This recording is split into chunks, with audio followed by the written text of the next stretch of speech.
구독, 좋아요 꾹꾹 눌러주세요. 누르면 한국이 더욱 발전합니다.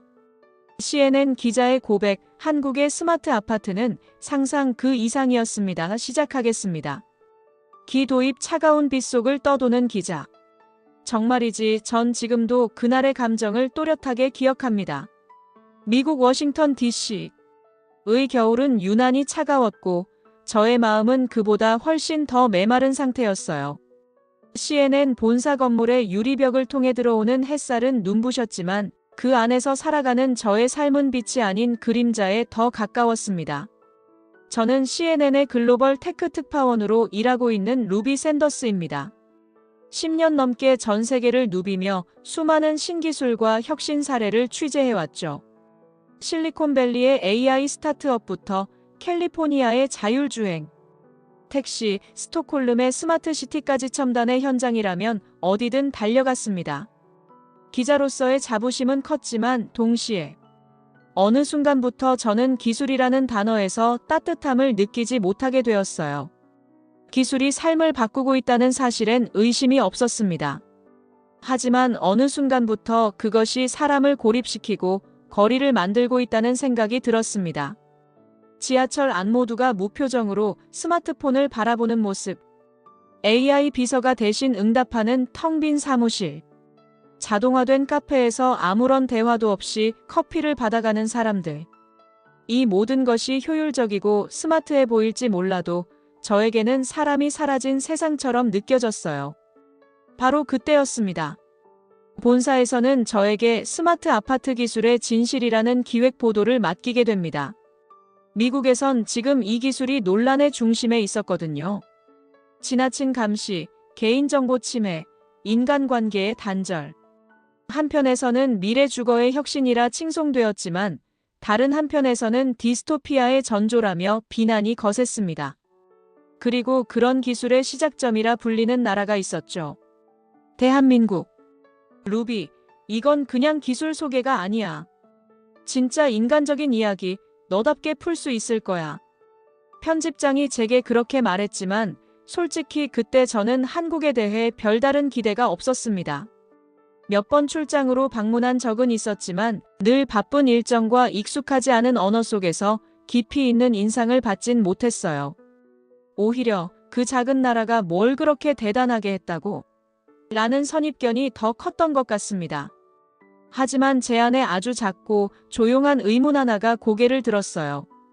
만약 진짜 사람이 중심이 되는 기술이 있다면, 그게 가능하다면 과연 어디에서 시작됐을까? 그렇게 저는 대한민국 서울을 향한 비행기 표를 예약하게 되었습니다. 한겨울의 워싱턴에서 전혀 다른 온도의 도시로. 저도 모르게 마음속 깊은 곳에서 조용한 두근거림이 피어올랐습니다. 설마 진짜로 그럴 리 없겠지. 그렇게 중얼거리며 저는 커다란 캐리어를 닫았습니다. 그리고 그 순간이 제 인생을 완전히 바꿔놓을 이야기의 시작이었습니다. 승전개기계 속에서 피어난 따뜻한 인사. 저는 인천국제공항에 도착하자마자 조금 이상한 감정을 느꼈습니다. 익숙한 공항의 냄새, 낯선 언어의 안내방송, 낯선 사람들이 무표정하게 걸어다닐 것이라 예상했죠. 그런데 현실은 달랐습니다. 공항은 믿을 수 없을 정도로 깨끗했고 안내원들은 웃으며 친절하게 다가와 주었습니다. 환영합니다라는 문구가 영어로 적힌 전광판을 보며 순간 저도 모르게 웃음이 나왔습니다. 시내로 들어가는 공항 리무진 버스를 타기까지 모든 과정은 매끄럽고 체계적이었어요. 영어가 병기된 표지판, 실시간 위치 안내, 짐을 실어주는 친절한 기사님의 응대까지. 이 모든 것이 과연 스마트의 정의일까 아니면 배려의 또 다른 표현일까 생각하게 되었어요. 그리고 마침내 도착한 곳. 이번 취재 기간 동안 머물게 될 숙소, 서울 강남에 위치한 스마트 아파트였습니다. 외관부터 눈길을 사로잡는 유리와 금속이 조화된 건물. 문을 열자마자 자동으로 조명이 켜지고 부드러운 음악이 흐르며 벽면에 설치된 패널이 웰컴 미즈 샌더즈라는 인사를 건넸습니다. 이 순간 저는 마치 미래 도시의 한 장면 속에 들어온 듯한 기분이 들었습니다. 와 무심코 내뱉은 탄성이 방 안에 퍼졌어요. 바닥은 따뜻하게 데워져 있었고 실내는 공기청정기와 온도 조절 시스템이 완벽히 작동 중이었습니다. 저는 천천히 소파에 앉아 창밖을 바라보며 런던이나 뉴욕의 차가운 콘크리트 속 아파트와는 완전히 다른 이 공간의 숨결을 느꼈습니다. 그리고 그날 저녁, 저는 건물 내 커뮤니티 라운지에서 놀라운 사람들을 만났습니다. 가장 먼저 인사를 건넨 건 윤지아 씨였습니다. 이 아파트 단지에서 자원봉사로 커뮤니티 프로그램을 운영하는 분이었는데 유창한 영어로 다정하게 말을 걸어왔어요. 처음 오셨죠? 외국인 입주자분들은 대부분 이 구역으로 배정되거든요. 필요한 거 있으시면 언제든 말씀 주세요. 제가 기자라고 소개하자 그녀는 환하게 웃으며 말했어요. 그러면 꼭 우리 공동육아 커뮤니티도 취재해 보세요. 진짜 스마트한 건 시스템이 아니라 사람 사이의 연결이에요. 이 말이 제 가슴에 이상하게 남았습니다. 기술 중심의 취재를 위해 온 저에게 사람 사이의 연결이라니요. 며칠 후 실제로 저는 커뮤니티 센터에서 공동육아 프로그램을 취재하게 되었습니다. 아빠들이 아기띠를 메고 아이를 재우며 커피를 나누는 모습, 아이들이 자유롭게 뛰노는 공간을 지키는 자원봉사자들, 그리고 그 안에서 모두가 서로를 이름으로 부르며 인사하는 풍경. 저는 충격을 받았습니다. 기술이 중심이 된 시스템 속에서 오히려 사람과 사람의 거리는 더 가까웠습니다. 아파트 내 스마트 미러가 주민의 감정을 인식해 오늘은 쉬어가도 괜찮아요라는 메시지를 띄우는 순간 저의 가슴 어디선가 묘한 울림이 일어났어요. 이건 단순한 자동화가 아니야. 누군가를 위한 진심이야. 그날 밤 저는 침대에 누워 처음으로 이 도시의 숨결을 느꼈습니다. 모든 게 새롭고 낯설었지만 왠지 모르게 편안하고 따뜻했어요. 어쩌면 이곳이 진짜로 미래일지도 모른다고 생각했어요. 그리고 그런 생각은 며칠 후 아주 극적인 방식으로 저의 확신으로 바뀌게 됩니다. 전 위기와 전환 오해 위에 쌓인 진심. 서울에서 보낸 일주일은 마치 꿈 같은 시간이었습니다. 저는 매일 아침 따뜻한 온돌 바닥에서 눈을 뜨고 햇살이 가득 쏟아지는 스마트 거실에서 따뜻한 차를 마시며 하루를 시작했어요. 취재는 순조로웠고 아파트 내 다양한 사람들과의 인터뷰를 통해 이 기술이 단지 기계의 편리함이 아닌 삶의 질을 근본적으로 변화시키는 방식임을 확신하게 되었습니다. 그날도 아파트 커뮤니티 라운지에서 있었던 일이었습니다. 저는 윤지아 씨의 소개로 한 다문화 가정과 인터뷰를 진행하고 있었습니다. 한국인 아버지와 프랑스인 어머니, 그리고 한국말과 불어를 번갈아 사용하는 아이. 그들은 이 스마트 아파트가 자신들에게 단순한 주거 공간을 넘어 진정한 집이 되었다고 말했습니다.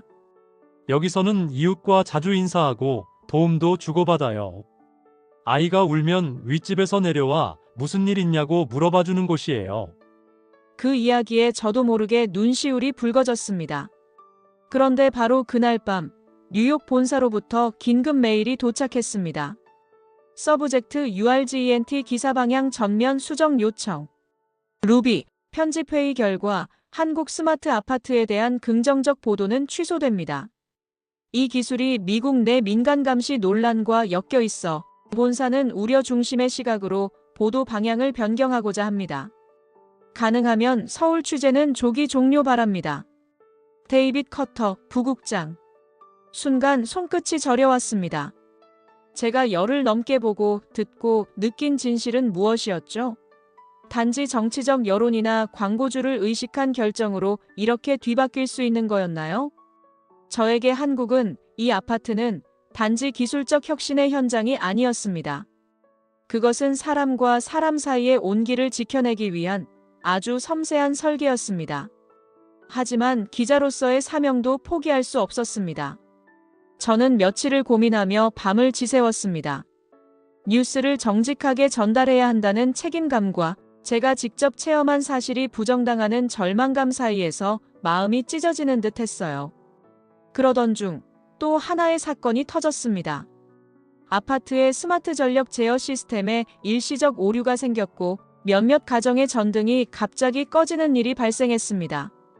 저 역시 당황하며 현장으로 달려갔습니다. 본사에서 요구한 문제점 중심 보도에 걸맞은 장면이었죠. 저는 솔직히 마음 한켠에서 이게 문제라고? 이 정도면 세계 어디에서도 충분히 일어나는 일인데 라는 생각을 하고 있었습니다. 하지만 놀라운 건 그 다음이었습니다. 관리소장이 사과와 함께 직접 가정마다 찾아가 문제를 설명했고 입주민들은 전혀 화를 내지 않았습니다. 괜찮아요. 시스템도 가끔 쉬어야죠. 라는 농담과 함께 다들 서로를 격려했습니다. 한 입주민은 오히려 저에게 따뜻한 보리차 한 잔을 건넸습니다. 기자님, 기계는 가끔 멈춰도 괜찮아요. 사람의 온기는 그런 날 더 필요하죠. 그 순간 저는 무언가에 눈을 뜬 듯한 기분이 들었습니다. 제가 보도하려던 건 기술이 아니었습니다. 인간적인 기술이었고 기술 안에 사람이었습니다. 저는 더 이상 회사의 지시에 따라 움직일 수 없었습니다. 그날 밤 저는 컴퓨터를 켜고 CNN이 아닌 개인 이메일을 통해 사연 제보라는 형식으로 제가 경험한 이야기를 적기 시작했습니다. 안녕하세요. 저는 CNN의 테크 특파원 루비 샌더스입니다. 현재 서울의 한 스마트 아파트에서 열흘째 머무르고 있습니다. 제가 이곳에서 경험한 것은 단지 기술의 진보가 아니었습니다. 그것은 따뜻한 기술, 그리고 사람을 위한 공간이었습니다. 눈물이 뺨을 타고 흘렀지만 저는 키보드를 멈추지 않았습니다. 누군가는 이 진실을 알아야 한다고 생각했어요. 그리고 그게 저의 기자 인생에서 처음으로 가장 진실된 고백이었는지도 모르겠습니다. 결 마무리 기술보다 따뜻한 사람들, 그곳에 미래가 있었습니다. 제가 작성한 사연은 일주일도 되지 않아 전 세계 수십만 명에게 공유되었습니다.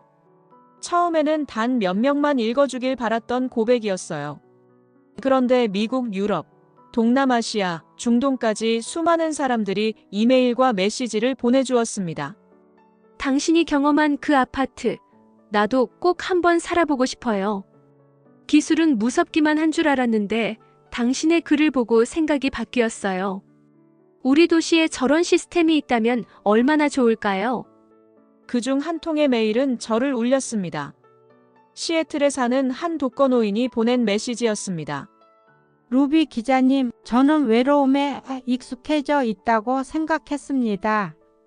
그런데 당신의 사연을 읽고 처음으로 울었습니다. 누군가의 미소와 따뜻한 바닥, 거기에 담긴 진심이 제게도 닿은 것 같았습니다. 그 메일을 읽으며 저는 서울의 어느 겨울 저녁 스마트 아파트 복도에서 나눴던 작고 따뜻한 인사를 떠올렸어요. 한 입주민이 저에게 건넸던 말이 문득 다시 생각났습니다.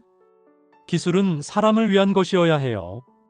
그렇지 않다면 아무리 똑똑해도 그냥 차가운 철덩어리일 뿐이죠. 저는 그 말을 이제 깊이 이해할 수 있게 되었습니다. 기술을 의심하던 저 자신조차 결국 그 기술이 만들어준 따뜻한 커뮤니티에 마음을 열게 되었으니까요. 서울에서의 마지막 날, 저는 아파트 입구에서 윤지아 씨와 짧은 작별 인사를 나누었습니다. 루비 씨, 기자 생활 정말 멋지게 하시네요. 언제든 다시 오세요. 이곳은 당신을 위해 항상 따뜻하게 준비되어 있을 거예요. 저는 고개를 숙여 정중하게 인사를 드렸습니다. 정말 감사합니다. 이곳이 제게 준 변화는 말로 다 표현할 수 없어요. 비행기를 타기 전 마지막으로 발코니에 서서 서울의 야경을 바라보았습니다. 도시의 불빛은 여전히 눈부셨고 거리에는 사람들의 발걸음이 이어지고 있었어요. 모두 각자의 삶을 살아가고 있겠지만 그 속엔 분명 누군가를 위해 작동하는 기술과 그 기술 안에서 피어나는 진심이 있을 거라 믿게 되었습니다. 워싱턴으로 돌아와 저는 예전과는 다른 사람이 되어 있었습니다. 예전에는 속도와 효율이 전부라고 믿었어요. 하지만 이제는 속도를 늦춰도 좋으니 의미를 중심에 두고 살아가고 싶다는 생각을 하게 되었습니다. 그 후 저는 CNN을 떠나 휴먼텍 리포트라는 이름의 독립 저널리즘 프로젝트를 시작했습니다. 기술과 삶, 사람과 사람 사이의 연결을 이야기하는 매체죠. 첫 번째 기획은 물론 서울의 빛 속에서 찾은 진심이라는 제목의 영상 리포트였습니다. 마지막 컷에서 저는 이렇게 말했습니다. 이제 저는 기술을 두려워하지 않습니다. 왜냐하면 서울에서 사람을 위한 기술의 얼굴을 보았으니까요. 그곳에는 시스템이 아닌 마음이 있었습니다. 그리고 그 마음은 세상의 그 어떤 기술보다 더 따뜻했습니다. 감사합니다. 이 이야기를 읽어주신 모든 분들께, 그리고 그 따뜻한 도시 서울에 저는 언제든지 다시 돌아갈 준비가 되어 있습니다.